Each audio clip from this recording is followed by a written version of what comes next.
I've had a lot of questions about LARP, so I figured it's time to make a video answering all those questions. So if you're here joining me today, you probably know what LARP is, or maybe you're curious about it and you're just, I don't know, you clicked on this video. So let's talk about LARP. LARP stands for Live Action Roleplay. It's essentially a video game or your favorite movie come to life. It's an immersive experience with a bunch of different people dressed up in costumes, playing pretend, going on quests, fighting in battles, just improv, where everyone silently agrees that they're gonna go along with it and no one judges each other. It's fantastic. And I always have to bring up the movie Role Models because Role Models put a really bad taste in my mouth about LARP. And I mean, it's not just me, it's a lot of people, because every time I mention the word LARP, that is the first movie people bring up. And I'm not saying it doesn't look cool in that movie, but it's a lot cooler in real life, I will say. You may think of a very specific type of person that attends these LARPs, but I'm telling you, it's just normal people, guys. Think of, you know, someone that you would just see working at a coffee shop on their computer. Yeah, he would probably be at one, she would probably be at one. So it's not just like for a specific group of people. It's just for the cool people, honestly. I'll say it. It's for the cool people. And the best part about LARPing is it's not just one genre. It's any genre.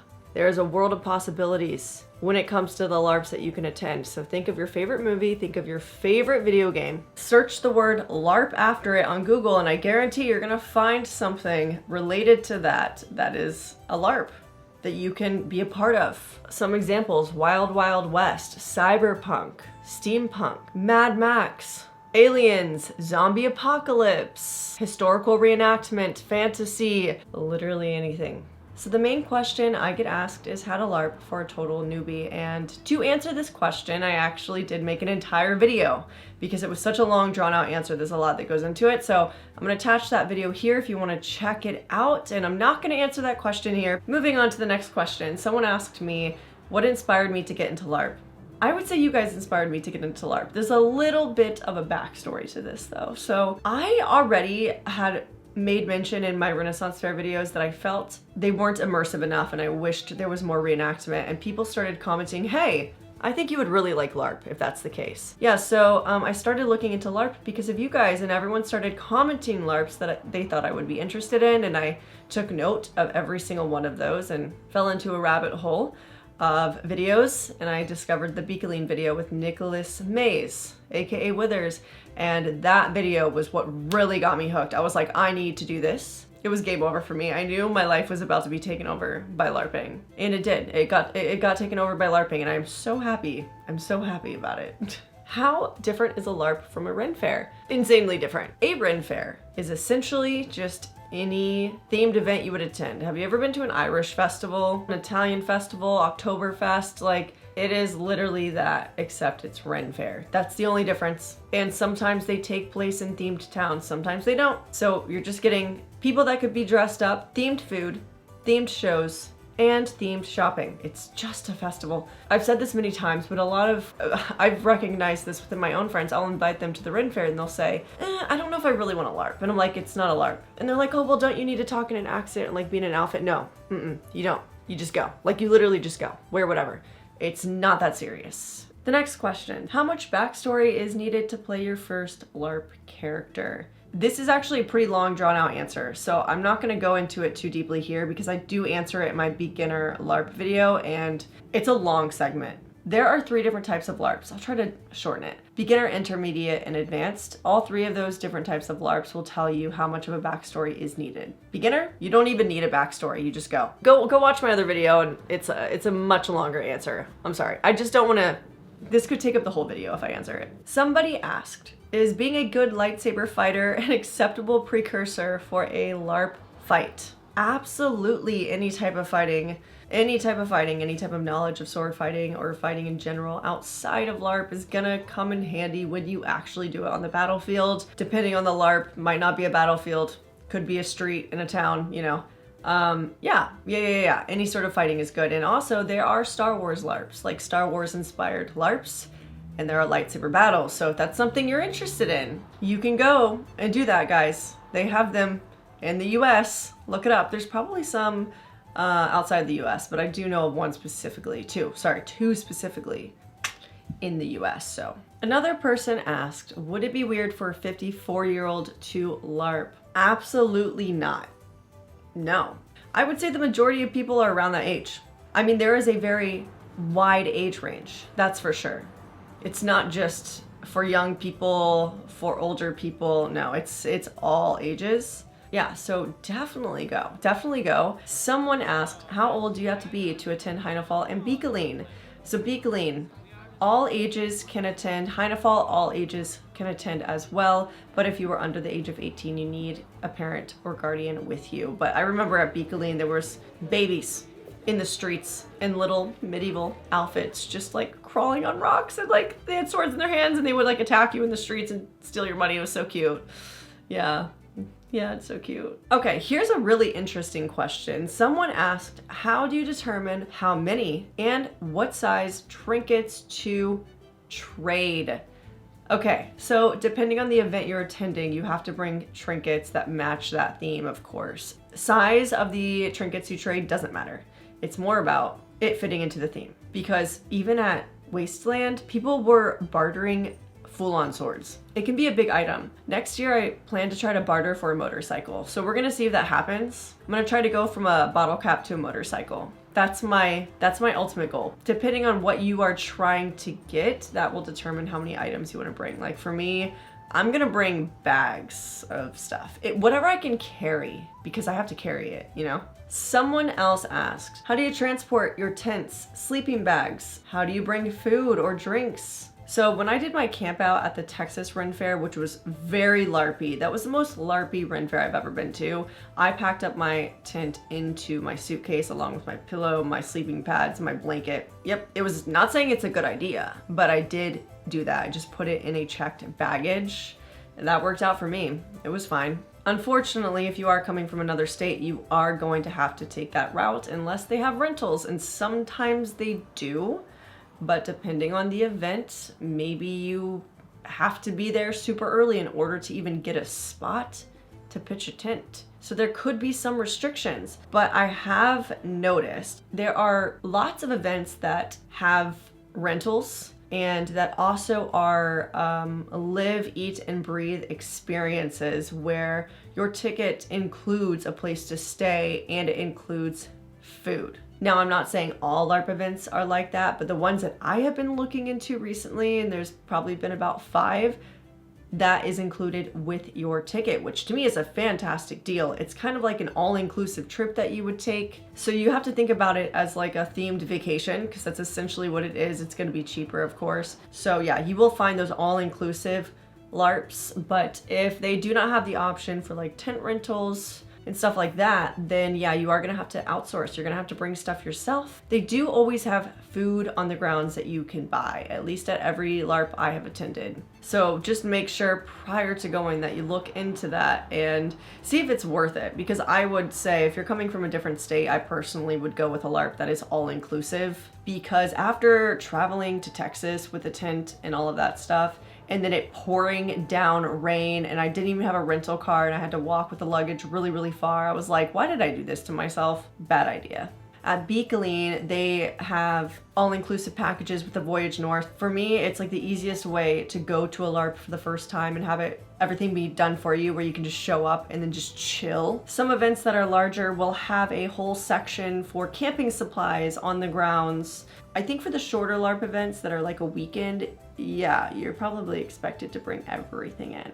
Yeah, I think my best advice is just to check the event and see if they have food options there for you, if they have tent rentals. And yeah, I can't really speak for every single event. I can only speak from the ones that I've been to. Oh, this is a good question. How often do you go back to your tent in a day?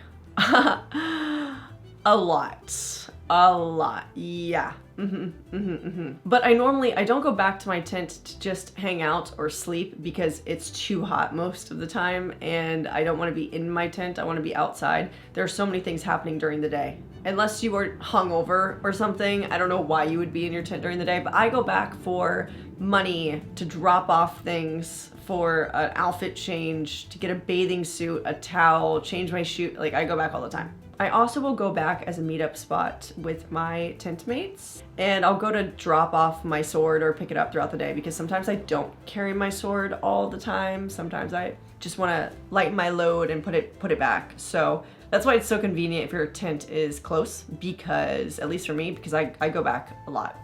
Someone else asked, how much of the day is spent waiting around and eating? Oh. Okay, so for intermediate and advanced LARPs, there are time slots for breakfast, lunch, and dinner. It's like 2 hours or something.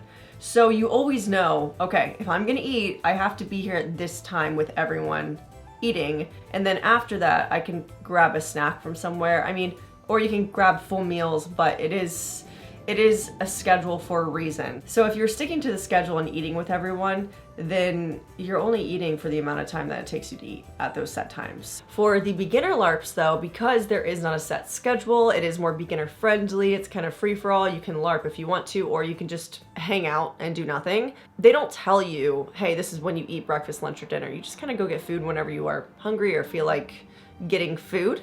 Yeah, and then when you're not eating, you're just going on quests or you're just trying to complete whatever you have started.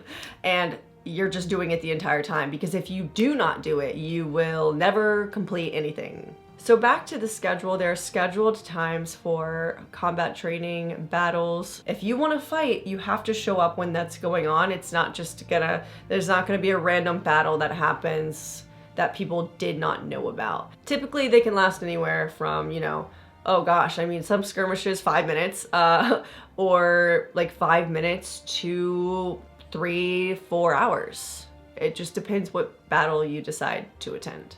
And questing is an all-day thing. It's an all-week thing. I was questing every single day at 𝚌𝚘𝚜𝚎, and one of them I didn't even finish.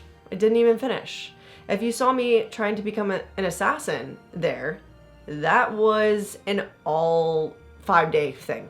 So you have to spend your time questing. If you're actually trying to complete a level of that experience, you have to do it every single day. Otherwise, you'll never finish. The next person said, I'm going to my first LARP event in 2025. I have 2 questions in terms of character creation, how much prep is needed, and any advice on making my first LARP event a positive and memorable experience.